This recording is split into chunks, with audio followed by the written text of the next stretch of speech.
Assalamualaikum warahmatullahi wabarakatuh. Waalaikumsalam. Bagaimana kabarnya anak-anak sekalian? Apakah tetap sehat dan selalu? Baik. Ya, bagaimana kabarnya 12 IPS 1? Apakah sehat di tengah pandemi seperti ini? Apakah masih semangat untuk mengikuti pembelajaran sosiologi? Semangat ya? Semangat ya. Ya, semangat. Sebelum kita lebih lanjut, mari kita pimpin berdoa agar pembelajaran kita ini nanti diberi keselamatan. Silakan dipimpin berdoa Mas Rian untuk doa pembuka.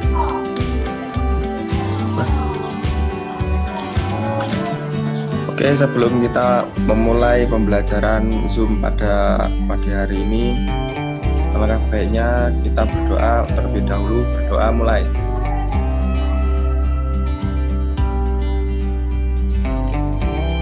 Doa selesai. Doa. Baik, terima kasih ya Mas Rian, terima kasih. Anak-anak sekalian, jangan lupa mengisi absen ya di link Google Form yang sudah Bapak berikan. Terus kemudian jangan lupa tetap mematuhi protokol kesehatan, pakai masker, jaga kesehatan, minum vitamin, olahraga yang cukup. Mas Rian kan senang voli, ya voli jangan lupa minimal 2 kali seminggu, dan yang lain juga seperti itu. Silahkan diperhatikan tujuan kita, yaitu setelah mengkaji berbagai sumber belajar melalui pendekatan saintifik dengan model pembelajaran problem based learning, peserta didik dapat menyimpulkan tentang pengertian globalisasi, menganalisis bentuk-bentuk globalisasi, menganalisis ciri karakteristik globalisasi dari sudut pandang dan pendekatan sosiologi dengan penuh tanggung jawab, mandiri, dan percaya diri. Nah itu nanti setelah ini kipan materinya yaitu tentang globalisasi. Baik, kita tampilkan slide berikutnya. Nanti bagi kelompok yang bertugas sebagai presentator. Yang 5 kelompok ini temanya diantaranya pengertian globalisasi, ciri-ciri globalisasi, bentuk globalisasi, iptek, bentuk globalisasi ekonomi, bentuk globalisasi sosial budaya. Ya, dengan materi atau pembagian kelompok yang sudah Bapak berikan kepada kalian semua. Nah, jangan lupa setiap kali kita melakukan pembelajaran, entah itu pembelajaran daring maupun luring, kita berdoa dan jangan lupa kalian tetap semangat. Ambil selalu pikiran yang positif, ambil selalu kata-kata yang positif dari orang-orang yang positif. Bergaulah dengan orang-orang yang positif agar kalian menjadi yang positif. Ketika kalian menjadi orang yang sedikit galau, terus kemudian jadi orang yang memiliki pikiran yang lemah, jangan khawatir, berkumpullah dengan orang-orang yang positif ya. Jangan lupa kalian selalu bergaul dengan orang yang baik. Nah, globalisasi itu adalah terbentuknya ya masyarakat dunia tanpa batas. Artinya tanpa batas di sini bukan hanya batas fisik, tetapi batas-batas ideologi, batas-batas kepentingan, batas-batas hal-hal yang lain, bentuk-bentuk globalisasi yang lain. Kalian pada kesempatan yang lalu sedikit-sedikit Bapak singgung karena kita materinya lumayan berat ini ya, pengertian globalisasi ini. Kita mulai dengan menghayal globalisasi itu apa dan bagaimana sebenarnya globalisasi itu. Bahwa globalisasi adalah proses terbentuknya sistem organisasi dan komunikasi antar masyarakat di seluruh dunia. Nah, dari sini kalian bisa membayangkan bahwa globalisasi itu adalah terbentuknya sistemnya, sistem organisasi ya. Bukan hanya terbentuknya masyarakat secara fisik saja, tetapi sistemnya yang lebih kuat. Kalau dulu di zaman kerajaan misalnya, selain sistem, kita juga membentuk masyarakat secara fisik ya. Jadi kita membentuk masyarakat berdasarkan kesamaan-kesamaan. Ada yang kesamaan geografis. Geografis itu kesamaan tempat. Ada kesamaan sosiologis. Sosiologis itu berarti kesamaan suatu kondisi masyarakat tertentu. Ada kesamaan ekonomi, yaitu jual beli dan seterusnya. Nah, ini sistemnya, sistem organisasi yang membuat kita sama atau membuat kita dekat, itu sistemnya, sistem organisasi dan komunikasi antar masyarakat di seluruh dunia, ya, untuk mengikuti sistem dan kaidah-kaidah yang seperti apa? Kaidah-kaidah yang sama ini. Jadi di seluruh dunia ketika ditentukan kemudian sistem A, maka yang beredar di seluruh dunia itu harapannya itu A semua. Misal seperti ini. Ketika Facebook itu sudah menjadi kebutuhan pokok, maka ketika di Amerika itu kebutuhan pokoknya Facebook, maka di Indonesia ya gunakanlah Facebook. Bukan untuk hal-hal negatif, tapi untuk yang positif. Misalnya saja untuk jual beli, ya. Ada lagi jual beli selain di Facebook juga di baik itu di Shopee, di Bukalapak. Nah, itu sama di Amerika memakai misalnya jual beli pakai Shopee. Di Indonesia kalau mau beli barang di Amerika nggak perlu kita jauh-jauh ke sana, ya, tidak seperti dulu harus datang ke sana. Bagaimana caranya? Beli aja lewat online, belinya rumah, kalian pakai gadget, pesan, kemudian barang diantar dan seterusnya seperti itu. Itu yang dimaksud dari Profesor Silo Sumarja. Nah, ciri-ciri globalisasi yang pertama, perubahan dalam konsep ruang dan waktu. Artinya apa ini? Perubahan dalam konsep ruang dan waktu. Ruangannya berubah, waktunya juga berubah. Kalau seperti yang kita ceritakan tadi, di zaman dahulu, misalnya di zaman kerajaan atau di zaman masyarakat akan mencapai kemerdekaan misalnya, ruangan kita itu apa? Ruangan kita yaitu daerah, kedaerahan, ya, nasionalisme kedaerahan. Terus kemudian kalau pada saat kita nasionalisme itu merdeka, nasionalismenya nasionalisme keindonesiaan. Nah, sekarang tidak. Nasionalisme tidak harus nasionalis dunia, cuman ruangannya lebih luas lagi, mencakup seluruh dunia. Artinya apa? Ruangan kita semakin luas. Kita bisa berada di satu ruang padahal kita tidak saling bertemu. Contohnya ya seperti kita ini. Saya ada di Genteng, Mbak Carmila ada di Cangaan, Mbak Rosita ada di Wadung. Itu contoh kecilnya. Bisa saja nanti peserta kita dari Amerika, Filipina. Itu ruangannya satu, tapi seolah-olah kita ruangannya berdekatan, tapi memang itu jarak jauh. Yang kedua, pasar dan produksi ekonomi di negara-negara yang berbeda menjadi saling bergantung sebagai akibat dari globalisasi itu sendiri. Akibat dari globalisasi itu berarti pasar dan produksi ekonomi di negara-negara yang berbeda menjadi saling bergantung. Artinya apa? Artinya antara satu negara dengan negara yang lain saling bergantung. Misal katakanlah Indonesia ini mungkin memang dikatakan negara yang untuk dalam hal otomotif atau elektronik mungkin kita tidak sepesat Jepang misalnya, atau Korea atau Eropa. Kita butuh sepeda, kita butuh kendaraan mobil, kita butuh elektronik, kita butuh. Makanya kita bergantung kepada negara-negara yang memproduksi. Tapi negara-negara yang memproduksi itu tidak bisa memenuhi kebutuhannya sendiri untuk memproduksi barang-barangnya. Bagaimana caranya? Butuh negara-negara penghasil bahan dasar. Terus kemudian nomor 3, peningkatan interaksi kultural melalui perkembangan media massa. Kalau ini contohnya televisi, film, musik, transmisi media, dan kita masih banyak yang lain. Era-era sekarang ini bisa ditambahi Facebook, TikTok, apalagi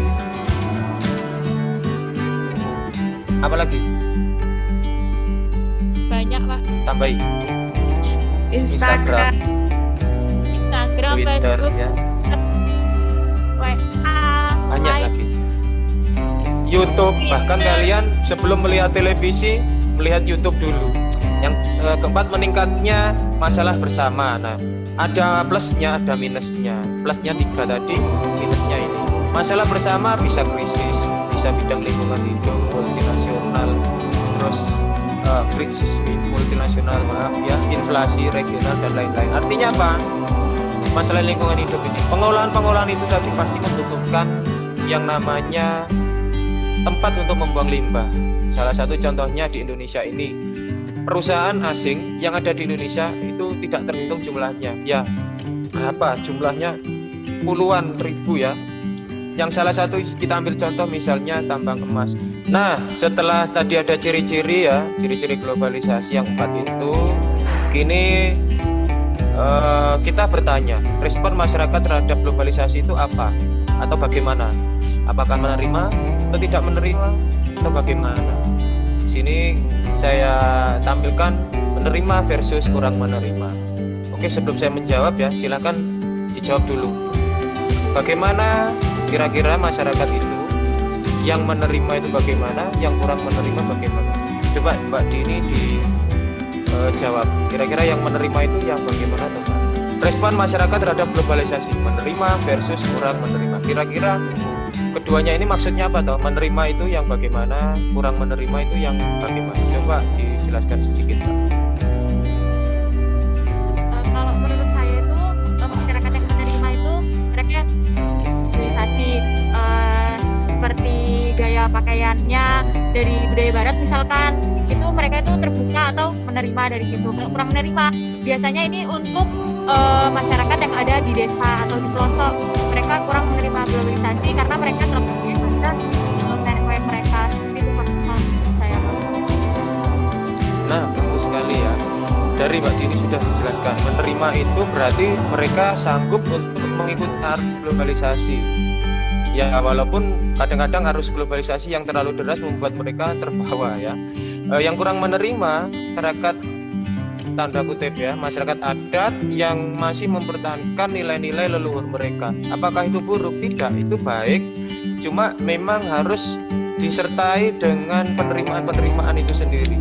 Ketika mereka menjaga alam misalnya, bagaimana cara mereka melakukan suatu ritual? Apakah memang tidak butuh teknologi? Apakah mereka menolak media? Apakah mereka modernisasi ya? Jadi menurut saya ya harus tetap, walaupun kurang menerima, tetap sedikit banyak mereka memasukkan unsur-unsur modernisasi, walaupun tidak semua, sedikit aja, tidak apa-apa. Yang menerima yaitu tadi, kadang-kadang yang seperti kita ini menerima, yang namanya daring ini kan berarti menerima globalisasi ya. Kita daring ini kan tidak ketinggalan zaman, kita menggunakan teknologi, menggunakan aplikasi Zoom seperti ini, menggunakan WhatsApp, grup, terus menggunakan pembelajaran jarak jauh yang seperti kita katakan di awal tadi. Itu salah satu contohnya. Baik, sebelum lanjut, apakah ada yang bertanya? Saya Pak. Silakan. Saya Pak. Saya mau bertanya mengenai ciri-ciri globalisasi yang tadi Pak, yang di poin 4 itu kan ada tentang masalah sembarangan. Bagaimana nih menurut Bapak terkait alternatif kebijakan yang seharusnya diambil oleh pemerintah untuk mengatasi krisis multinasional atau defisit anggaran atau inflasi mungkin yang terhadap dampak dari globalisasi tersebut? Terima kasih Pak. Baik, saya akan menjawab, tapi sebelum saya menjawab, adakah yang mau menjawab terlebih dahulu? Saya Pak. Monggo, siapa itu? Monggo. Saya akan menjawab pertanyaan Mbak Dini. Monggo.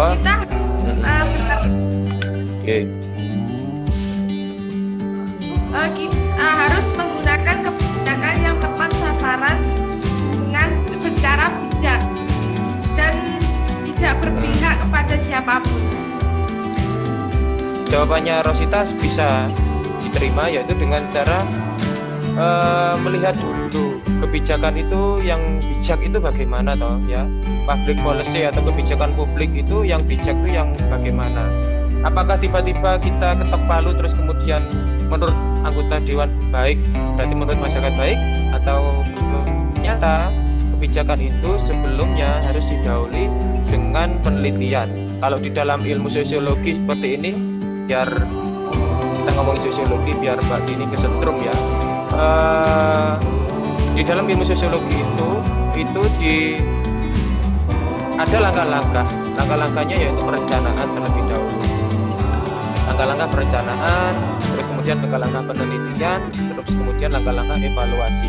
Di dalam menentukan kebijakan atau di dalam menentukan nantinya pembangunan diperlukan langkah-langkah perencanaan terlebih dahulu. Apa yang direncanakan bukan hanya sebuah struktur kebijakannya saja, tetapi melihat penelitian di lapangan seperti apa.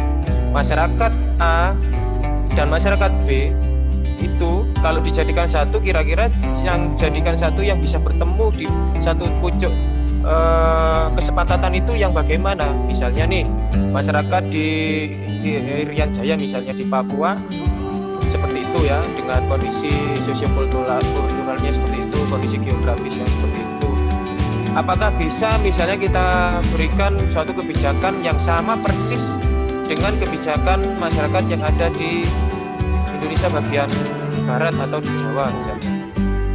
Katakanlah mereka kita kasih kebijakan membuat pabrik pupuk misalnya yang ada di Irian Jaya, yang ada di Papua, atau pabrik semen.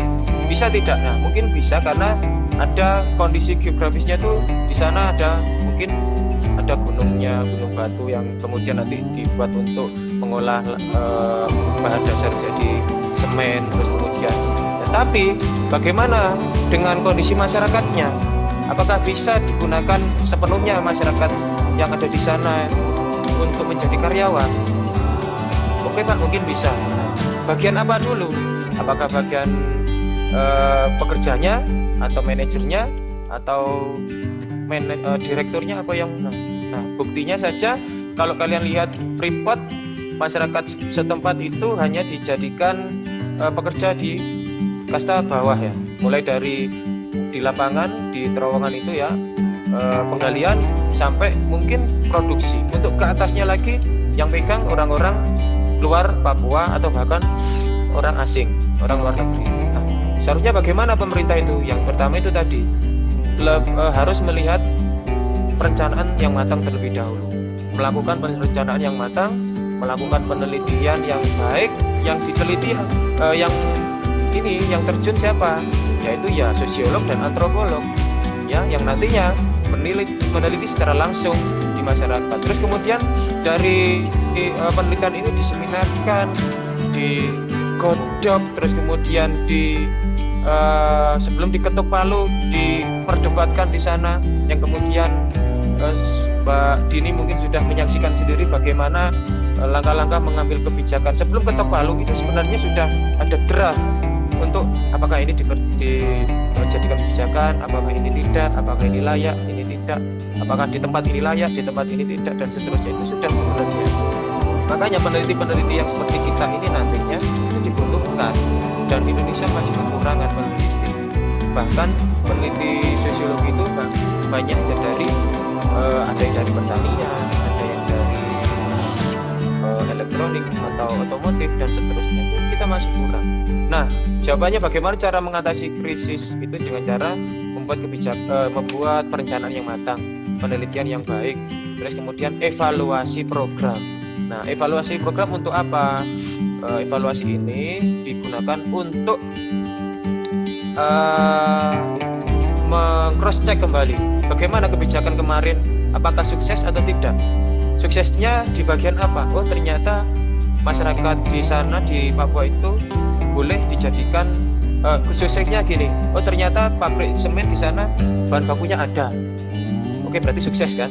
Terus kemudian masyarakatnya bisa digunakan untuk bekerja di lapangan. Oke, berarti sukses. Terus tidak suksesnya di mana? Ternyata banyak yang menolak karena permukiman mereka rusak, lingkungan mereka rusak. Akhirnya bagaimana caranya? Evaluasinya ya diganti, mungkin direlokasi atau diganti atau dikasih kompensasi yang tepat. Jadi tidak semata-mata untuk melakukan saja tapi tidak dibantu apapun. Itu menurut saya, dan tadi kita ditambahi oleh Mbak Rosita. Mungkin ada yang lain atau Mbak Dini ada yang mengganjal feedbacknya satu kali lagi, monggo Mbak Dini. Sudah Pak, sudah sangat membantu. Terima kasih Rosita, terima kasih Bapak. Bentuk-bentuk globalisasi ada 5. Saya tidak terlalu banyak untuk menjelaskan. Kalau yang ini saya hanya sebutkan dan jelaskan sedikit. Nanti kalian sendiri yang akan menjelaskan lewat presentasi. Nanti saya kasih waktu untuk berdiskusi. Nah, bentuk-bentuk globalisasi ada iptek, ekonomi, sosial, budaya, politik. Kalian tahu iptek itu ilmu pengetahuan dan teknologi. Ilmu pengetahuan dan teknologi. Maksudnya adalah bersatunya atau terbentuknya suatu ruang dan waktu yang berkaitan dengan ilmu pengetahuan dan teknologi. Bentuk globalisasi kedua ekonomi. Ekonomi apa berarti? Di sini salah satu contohnya misalnya penggunaan salah satu mata uang di satu negara itu tapi boleh digunakan ke berbagai negara. Terus kemudian dari segi sosial, ya, terbentuknya masyarakat sosial, masyarakat global. Yang berkaitan dengan kondisi masyarakat sosial, kita menerima kita menerima suatu kebudayaan lain. Bentuk globalisasi kebudayaan salah satu contohnya di Jepang budaya minum teh itu prestis loh, keren loh. Jadi orang minum teh itu bukan hanya minum seperti itu. Kalau kita bertamu bukan hanya bertamu aja, tapi memang ada sisi hormat yang luar biasa.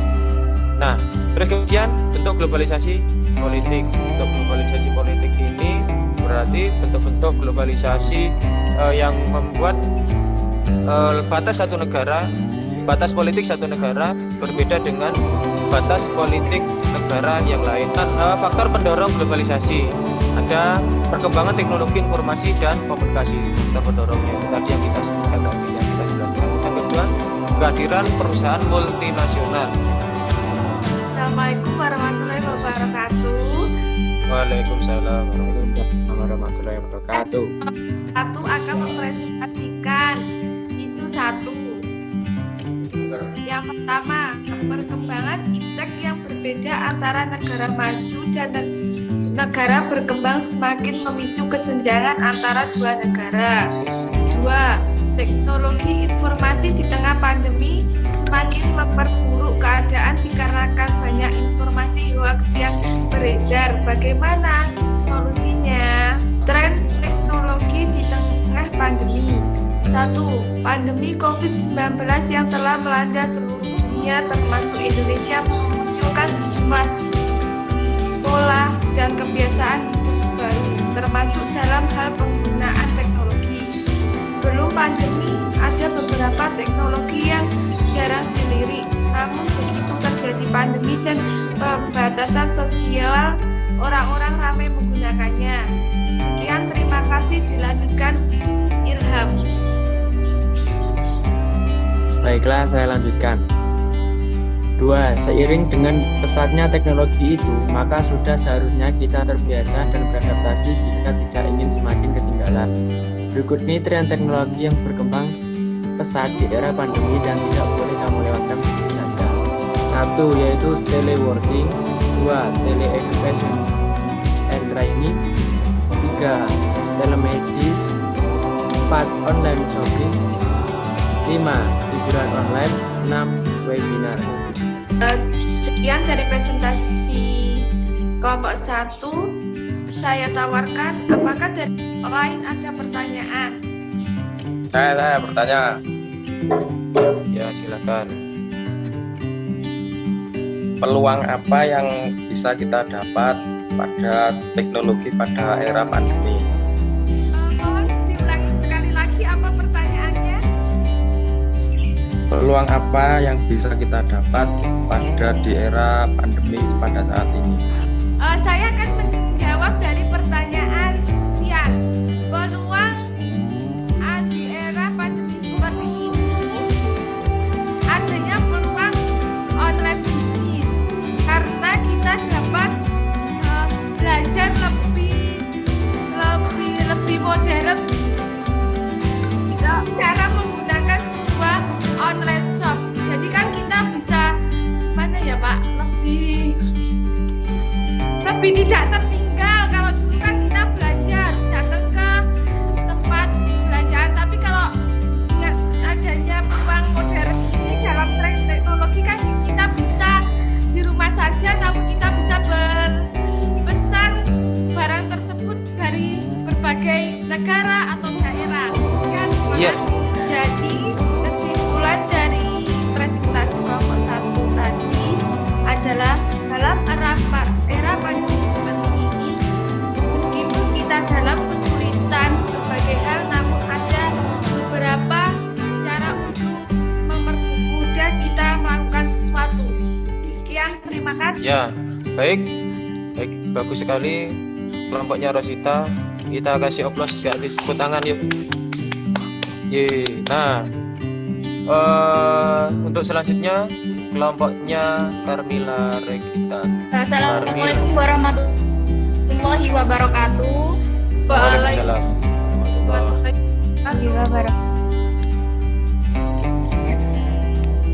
Kami kelompok 2 akan mempresentasikan problem statement 2, isu 2. 1. Kerjasama antar negara di dunia apabila tidak diwaspadai akan mengakibatkan kedaulatan bangsa Indonesia terancam.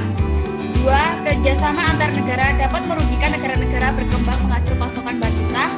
Nah, bagaimana solusinya agar persoalan ini tidak muncul? Bagaimana kerjasama antar negara bisa membantu Indonesia dalam memulihkan ekonomi saat pandemi? Wabah COVID-19 terus mengganggu minus 5,32% di triwulan kedua.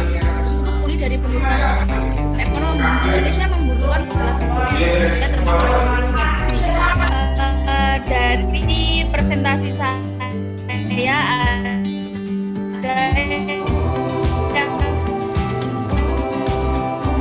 Dari presentasi saya ada yang mau bertanya, ada yang ditanyakan. Saya Pak memberikan pertanyaan. Ya. Bagaimanakah dengan kita berada di era pandemi seperti ini, bagaimanakah kita memulihkan dengan memulihkan suatu penurunan ekonomi di Indonesia, Pak? Oke, Mbak Rosita. Nah, gini Mbak Rosita. Cara mengatasi penurunan ekonomi di Indonesia di era pandemi seperti ini, jadi kita tetap bekerja atau teleworking melalui situs online. Nah, jadi nggak mengganggu ya, meskipun kita bekerja di online saja. Nah, bekerja di mana saja kalau online itu bisa ya. Jadi meskipun minus 5,32% di triwulan kedua, kita bisa tetap bekerja melalui via online. Sekian dari kelompok 2. Terima kasih. Wassalamualaikum warahmatullahi wabarakatuh. Waalaikumsalam warahmatullahi wabarakatuh. Beri tepuk tangan yang meriah.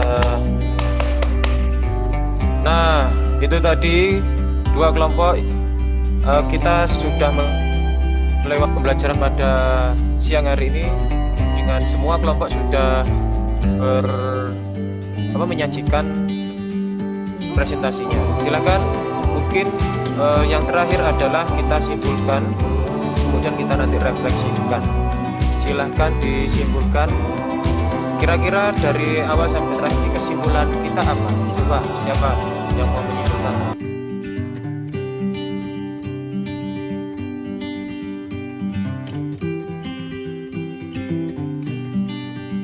Jadi kesimpulan pada pembelajaran hari ini adalah globalisasi merupakan proses integrasi internasional yang terjadi karena pertukaran pandangan dunia, produk, pemikiran, dan aspek-aspek kebudayaan lainnya.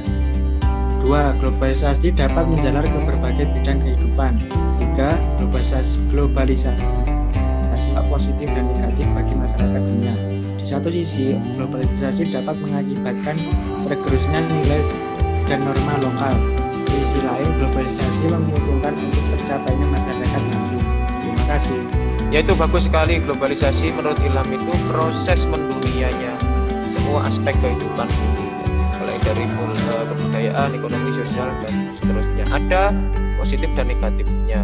Dan kita perlu bersyukur bahwa di Indonesia ini tergerus oleh arus-arus globalisasi ya, karena masyarakatnya bisa mengikuti. Ada memang yang tidak bisa mengikuti, tapi secara keseluruhan hampir semua bisa mengikuti, tidak seperti negara yang tertinggal yang lain.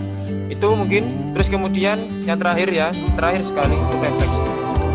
Silakan direfleksikan kira-kira pembelajaran kita hari ini itu apa, suka-duka, halangan dan seterusnya. Refleksikan. Coba, siapa? Saya mau jelaskan halangannya aja ya Pak ya. Halangannya boleh, silakan. Halangannya mungkin salah satunya jaringan, itu kan hal yang umum. Oke. Lalu faktornya mungkin suara mikrofon bawaan HP ataupun laptop yang terkadang putus-putus membuat kita tidak fokus pada saat presentasi karena suaranya putus-putus. Lalu yang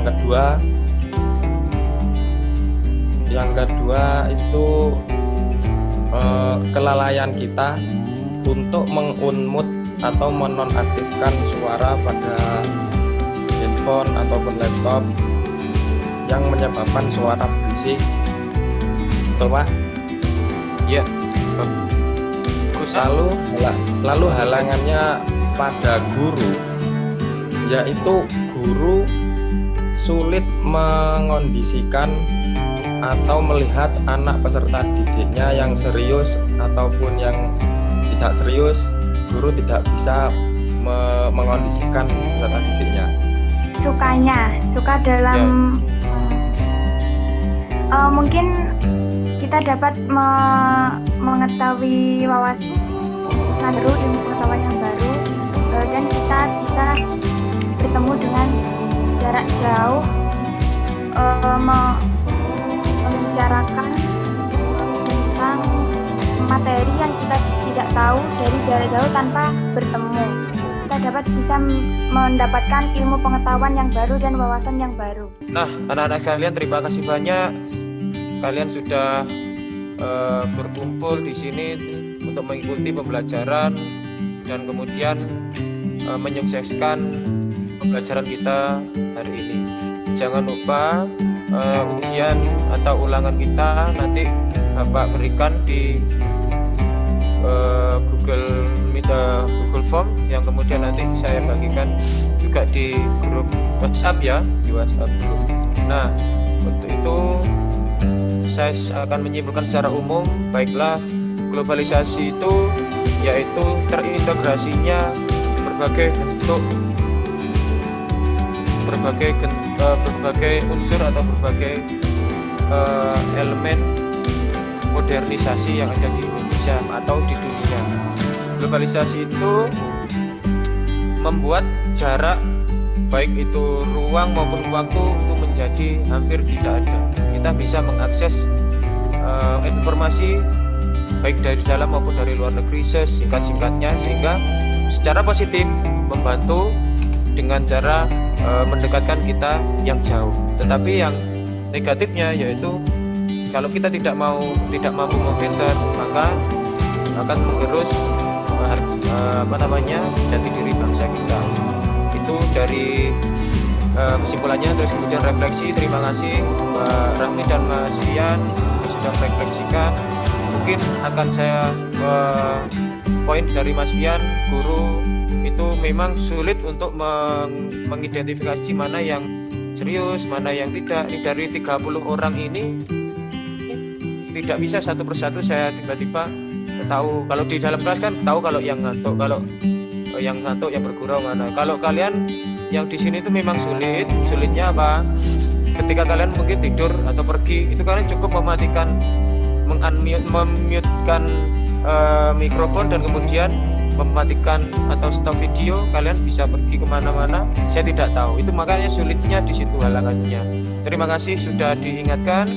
Insya Allah itu menjadi suatu motivasi bagi saya untuk kedepannya lebih memperhatikan forum yang kita lakukan seperti ini. Baiklah, itu selesai, kita akhiri dengan berdoa yang akan dipimpin Mas Ilham sekarang. Monggo Mas Ilham dipimpin doa. Baiklah teman-teman, untuk mengakhiri pembelajaran pada hari ini, marilah kita berdoa. Berdoa mulai, berdoa selesai. Terima kasih Mas Ilham, terima kasih semuanya, terima kasih anak-anakku 12 IPS 1 ya, karena sudah membantu sudah mengikuti pembelajaran dengan baik. Sekian dari saya. Wassalamualaikum warahmatullahi wabarakatuh. Waalaikumsalam. Waalaikumsalam warahmatullahi wabarakatuh.